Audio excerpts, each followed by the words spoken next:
Zee 24 तास एक पाऊल पुढे। एरवी प्रत्येक बाबतीत नागरिकांना नियमांचं पालन करण्याच्या उपदेशांचे डोस पाजणारी आणि दंडात्मक कारवाई करणारी नाशिक महापालिकाच नियमांचं उल्लंघन करते।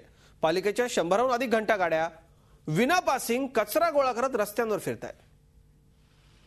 शहरातला कचरा गोळा करण्यासाठी नाशिक महापालिकेच्या 122 घंटा गाड्या आहेत। त्यातल्या फक्त 20 ते 22 घंटा गाड्यांना कचरा गोळा करण्यासाठीचं आरटीओचं पासिंग आहे। म्हणजे तब्बल 100च्या आसपास घंटा गाड्या अनधिकृतपणे शहरातल्या रस्त्यांवर फिरतात।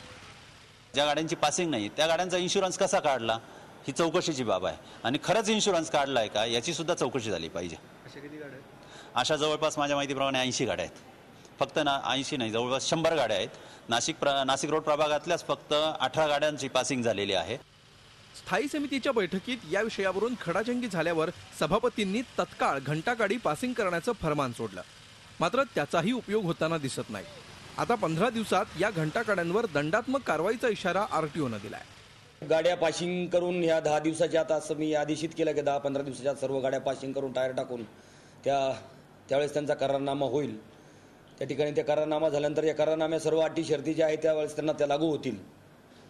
गाड्या कारण पासिंग करून आणि टायर टाकून देण्याची जबाबदारी महापालिकेची आहे। याच्यानंतर ठेकेदाराची आहे असं त्या आपण अटी शर्तींमध्ये टाकलेलं आहे। महानगरपालिकेच्या एजन्सीला काम दिलेलं आहे, त्या एजन्सीने त्यांचं पासिंग करून घेणं, योग्य त्या प्रमाणपत्रासाठी वाहनं इथं सादर करणं आवश्यक आहे। ते नाही केलं तर ही कारवाई पुढेही चालू राहील।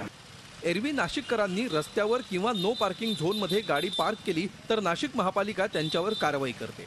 पण स्वतःचाच कारभार नियमबाह्य असल्यामुळे महानगरपालिकेला नागरिकांना उपदेश आणि दंडात्मक कारवाई करायचा अधिकार आहे का असा सवाल नाशिककर करतायत।